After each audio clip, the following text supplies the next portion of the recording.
in a new season with some new people, and I am telling you, I have really missed y'all. But I'm back and I'm on PTV1. So I hope you're tuning in to PTV1. I want to thank my sponsors, my producer, Gabriel Solomon, who has brought the show back. And I want to tell you, this season is going to be hot. And we've already started off. I'm here sitting next to Easy D. If you don't know anything about him, you need to know this. The man is a wealth of knowledge when it comes to the music industry. He was one of the founders of the Pros. Tell us about that, Easy D. Well, first, thank you very much for bringing me on, and I think I'm your first guest, so... You're my first guest this season. The Pros, we were a DJ pool. It was established in 1979 by my mentor, Rico Casanova. And in essence, in the 80s, a DJ pool was the alternative for artists that were not able to get on mainstream radio. So for out here in the Bay, KMEL, KSOL, KDIA, didn't really matter. If you weren't part of the establishment, you weren't in the game. And so what we did as the Pros, we had the lock on all the top clubs in the Bay Area, in the country, as well as college radio. And so we were able to use our influence to help these young men and women go from where they were to where they wanted to be and where they needed to be. And so there was no internet at this time. Oh, no. See, so we're going back a little bit to some history now. Yes. This is a time in history where you really had to network. Absolutely. You had to be an artist, you had to be a performer, and you had to have some hustle. Yes, and you had to have a lot of belief in yourself. And even with all of that, you'll notice talent wasn't even in the top 5. Okay? We made sure talent was number 1. Okay. But yes. What do you mean by that when you say you made sure the talent was number 1? Well, back in the day, we would have labels, regular record labels, whether they were Top Scale, the Epics, the Columbias, or the entry level, want to do it all on our own. Well, we would have people that were truly talented. We're talking about Pebbles, we're talking about LL Cool J, we're talking about Will Smith. These were talented young men and women. Right? We also had a lot of artists come through that had a lot of money behind them, but did not have that talent. Okay. And so we weren't about showcasing just anybody. You had to bring your A game, period, because our reputation was at stake. And so it was interdependent. You were relying on us to bring our strength. And in return, we were relying on you to bring your A game. Okay, let's talk about the A game for a minute. Sure. Because that's very important. And I'm going to tell you it's funny because what's the guy that plays Forrest Gump? Oh, Tom Hanks. Tom Hanks. I actually had a conversation with him one time. And I was talking to him about my movie. And he said to me, well, what makes you think your movie is good? And I was telling him, and he said, well, no, what makes you think it's good is because you wrote it. It's because it's your baby. Exactly. So when you say bring your package, most people think their package is together because they just put a package together. But what makes a package complete? If they want to bring their A game, what should they have? What should they have? Belief in themselves. Okay. Period. Now, I'm also a religious person, so of course I'm going to say bring God into your life. Mm-hmm. However, the industry doesn't look at religion necessarily, and so when I say belief in yourself, you can take that as you wish. Your confidence. Your confidence. You have to come and be. You have to come and know and own a room when you walk into it. Absolutely. And if you walked out of that room feeling like you didn't own it, well, you didn't own it. Right. Yeah. Did they miss you when you left? And that was the important thing. Did they miss you when you left, as opposed to who was that? Right. Right. But that was the package. But that package, from a talent standpoint, you could have it very well produced. We had some great artists that were very well produced, Uh-huh. but they didn't have the talent. You know, it was hickory dickory dock, the clock ran up the tree. Huh? You know, this doesn't make any sense to me. Right. So, but then you also had people, my girl Rosie Gaines is a prime example. I was fortunate to put on what we used to call putting on the hits. And it was at Los Madonnas College up in Pittsburgh. And I had Rosie there. You know, she was one of the artists that performed. Right. And she won too. But all she had was family and herself. Fast forward a few years, all of a sudden I'm listening to Prince, Diamonds and Pearls. I'm like, you know, that voice sounds familiar. And it's Rosie Gaines.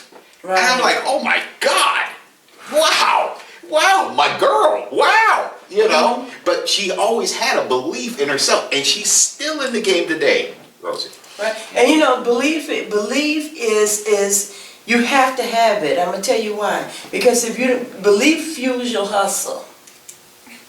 Oh, absolutely. If you don't believe it, you can't achieve it. And it doesn't mean that you have to have a lot of money at the time or whatever, but you have to believe. And if you truly believe, you'll start from wherever you need to start. I don't know if you want to save this for the next segment or not, but I can give you a living example. Mr. Stanley Burrell, a.k.a. Hammer. That person personifies exactly what you just said about belief in yourself and hustle and being the first. And he was a master at being the first. You know, that's a good thing we're talking about being the first, because a lot of people now are trying to imitate something. Yes. No one is trying to be what I consider to be original. They come with a different sound, a different way of looking. Everybody is molded after somebody. How do you break out when you're the first? Because everybody, even if you ask for seed money for somebody for your project, they want you to be looking. They want it to be able to identify it with somebody else. Well, no, and that's a very difficult question, and unfortunately, I can't be the one to answer, and here's the reason why. It took 35 years to understand that the pros were the first. We talked about this the other day. They were the first. And we didn't know we were in it. You know, we didn't know we were the first. We were too busy just doing it to be the first. Wow. You know, we were just doing it. It's not like Man on the Moon. We all know who Neil Armstrong was because we have it on tape. Right. When we were into it deep, we were doing it to help promote artists because radio was not. You were a pioneer. Yes. You were a pioneer. You set a precedence in that thing, because it wasn't that thing until you made it that thing. So you were groundbreaking. It is there's an artist that's out by the name of Critter, and I'm going to release his new single, not today, but he has a song. It's called Something Out of Nothing. I hope you bring him soon. on the couch with Lisa B. I will try and get him off his schedule. He's a very busy young man, but he actually, and there are other artists such as Critter who, and I think that they would be better suited to answer that question. I can tell you that his song, as an example, and there are others. There are Jay Griffey, Gwen Majors. If you go to my Facebook page, you'll see a lot of them. Yes. But they are striking out on their own. They're not doing it to be the first. They're doing it to be the best. Because they have a vision. They have a vision. And I think that's the answer. If you shoot to be the best, you wind up being the first. You know, you have Michael Jordan, but before Michael, there was Dr. J. Right. So, you know, he wanted to be the best, and he wound up being the first.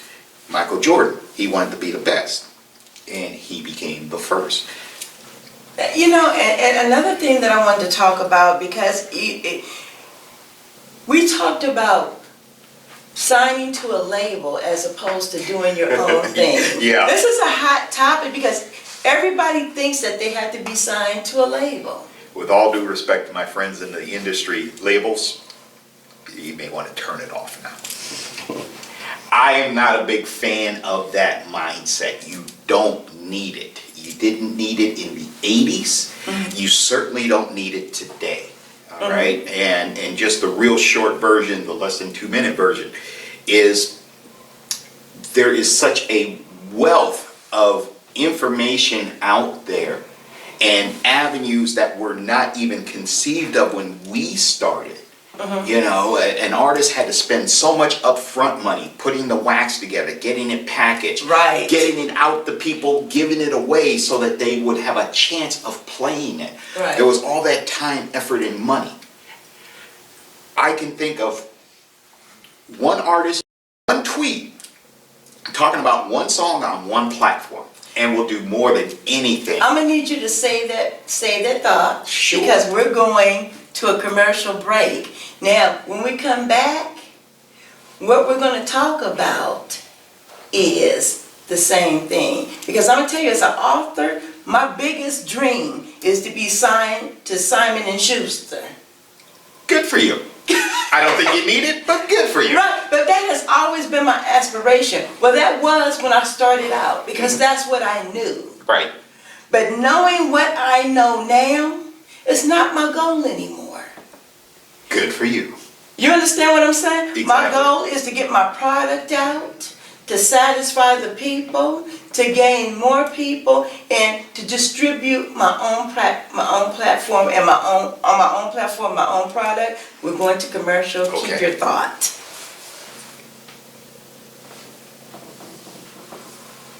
Ready?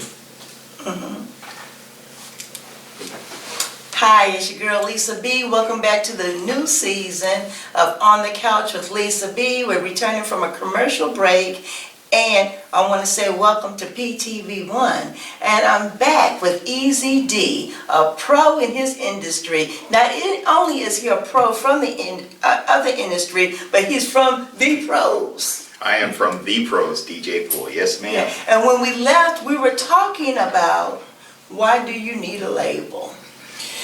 And the answer is security. You, or the lazy way out. You can take your pick. In my mind, that is with all due respect to labels. The reason I say that is, back when we started, Right. you needed a label to help front you. Seed money, if you will. So to put together the LPs, to put together the master. You Right. know, you've done all that, all the lab work and everything. Okay. You take that tape, then you take it to a place where they make the records for you. So then you buy crates and crates and crates of records to give away. Well, all of that costs money. So you needed their finances. Or their reputation. Okay. You said Simon and Schuster. That name I know. I'm sure that there is a label, a book company out there. I have no idea. You can drop their name and I'll say who. You know, so you needed them.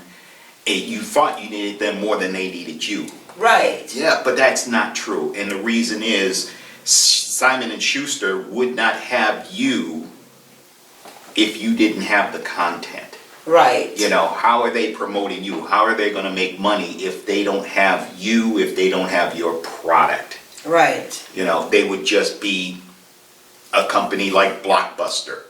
Or So the artist fuels their company. Absolutely. the artist is the content.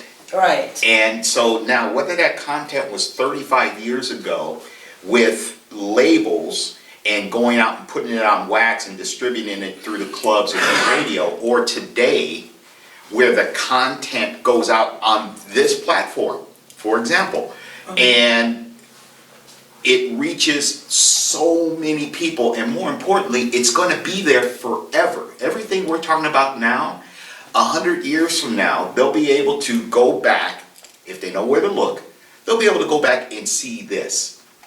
You know, you're right. And you know what? I'm going to tell you what the good thing about it is that the internet has completely changed the game when it comes to distribution. I would say it changed the paradigm. The game's still the same. Okay, so, because what has happened now, if you know how to market, if you know how to hustle, and you have some wisdom, you can become your own greatest distributor. Exactly. There are people who have their own websites. I'm not talking about YouTube channels or anything like that, Right. but are able to generate enough traffic to their own website because they're savvy enough. Right. where they're selling $1 million worth of product on their own website. Exactly. And distributors, distribution, labels, third party is basically what it boils down to. Somebody helping you.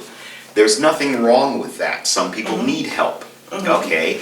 I used to consider myself one of the greatest DJs, but I couldn't put a song together. I can't sing. Right. And I don't know how to play an instrument. Right. So I say all that to say this. You may need help, and there's nothing wrong with that, but it's your artistry, regardless of what that art is. That's the content. And with the environment the way it is today, you can create your own website. Right. And you don't have to do a thing with it after that, because it will start to build on its own. Now, the more you put into it, of course, the greater the expansion. But you have to put the work in. You know. You have to put the work in, and you know, one of the things that I used to like about labels is that they had artist development. Because you can have all the stuff, you can have all the talent in the world, but if you don't know how to talk to anybody about your product, if you can't explain your own product, you understand what I'm saying? Absolutely. If you can't sit in a meeting and articulate yourself well, if you don't know how to present yourself, then it doesn't matter about your gift. Right, absolutely. And that's where you had A&R people, okay? Again, there wasn't and isn't anything wrong with a label per se, okay? You just have to accept the fact that you're giving up a lot of your freedom and, All of it. and creative. Well, some people have a little bit, or maybe they assume they do, or they imagine they do. But the more hands you have involved, the less creative control you have. Yeah, and there are pluses and minuses to that. But of course, because I know, well, I do a different industry, I write, but I know once I turn my book over to someone else, I don't care how much I like my book cover, they're going to put a new book cover on it. Exactly. They're going to change the spine of the book. They're going to put a new branding. Everything is going to become different about it. right. They might even change the storyline a little bit. Right. And it's the same thing with any form of distribution. Right. Except now, you can take your content, you can put it on the web, you can put it to your web address, Right. and you can say, here's my work. Hope you enjoy it. Now, is that a good idea? Now, let me ask you this. Is it a good idea for an artist to do their thing and put it out without having at least a group that they're working with, or some kind of little machine behind them that can have several eyes on their project? Sure. Because what you do is you get full of yourself, you don't see any mistakes. I tried to edit my own book one time. Oh, yes. And it was a disaster. Yes. I guess it depends on, and this is why I was hesitating in the answer, or thinking about the answer. It depends on what it is you want to do. Okay. If you, as an artist, if you want to just keep a roof over your head and your belly fed, you should be able to do that on your own. I mean, you just go out there and hustle. That's just, grinding 101. Right. If you want to be remembered, then you need other people to remember you, but you don't need them to help remember you, if that makes sense. You can go out on the internet, you can have a cat run into a tree. Okay. Right? That's the analogy I love using. You can have a cat run into a tree, get 1 million hits on YouTube. That cat's going to be remembered forever. Right. Cat didn't wake up that morning expecting to be remembered forever. Okay? And if that's what you want. If you want to make a career out of it, that's where it starts getting complicated. Right. And that's where the machine comes into play. So it just depends on what it is you want to do. And I don't have that answer. Artists like Critta, like Jay Griffey, like Mac Mall, they have to know what they want. Now, Mac Mall, he's been in the game for 30 plus years. He knows what he wants. Artists like Critta and Jay Griffey, I believe they know what they want, so. So you're saying you have to know what you're working towards. Exactly. And so if you know this is the end result I want, then all your steps along the way should be working towards that end result. Right. And see, that's why I was talking about quality. Because quality is everything. Mm-hmm. It's everything, especially when you're talking about your product and having eyes on your product. Because when you do something, of course, you look at it, you like it. I remember one time we were doing a church event, right? I always use this, and we put our money together, and we got 5,000 Wow. of these cards printed up, right? Mm-hmm. And nobody had money at the time. So after we got the cards, guess what? What? The lady never had anybody look at it before she ordered it. The graphic, she didn't put the date. Oops. Yeah, well. But the flyer looked good. The flyer looked great. So that's what I talk about when I talk about individual artists, Right. not having anyone working with them. There's always, if you're that individual, you always going to be something that you're missing. But if you just, you can even just have a group of your friends. Exactly. Who come over and look at your stuff and look at your product. And this is what I want to talk about. You can't be thin-skinned in the industry. Oh, no. That's where, now, if you're talking about, the game itself, the industry, that's where you need a manager. You need someone to be that person to say no, to be that thick skin for you. Mm-hmm. Because people are always going to talk about you in a negative way. Absolutely. That can't be helped. That's just human nature. However, now going back to this as a business, that same cat running into the wall, Right. got 1 million hits. Didn't matter if people clicked it because they loved it. Hate cats. Didn't matter what the reason. It was the buzz that got people, hey, did you see that cat run into the wall? Ooh, no. Let me see. It's Ooh. a numbers game. It's a numbers game. It's a numbers game. And with it, and it all starts though, and now we talk about quality. Well, I mean, it's a cat running into a wall. Where's the quality?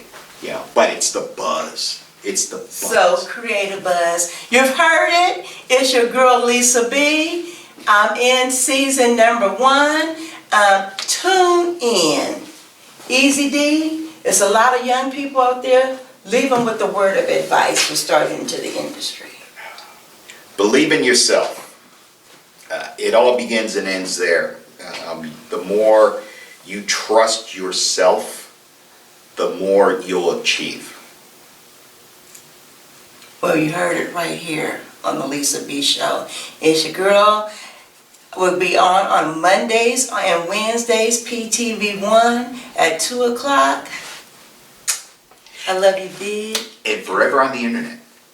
And forever on the internet. You can't wipe me out. Nope. You're stuck with us. I have an IP address. Ooh. I love you, big, and I love you much.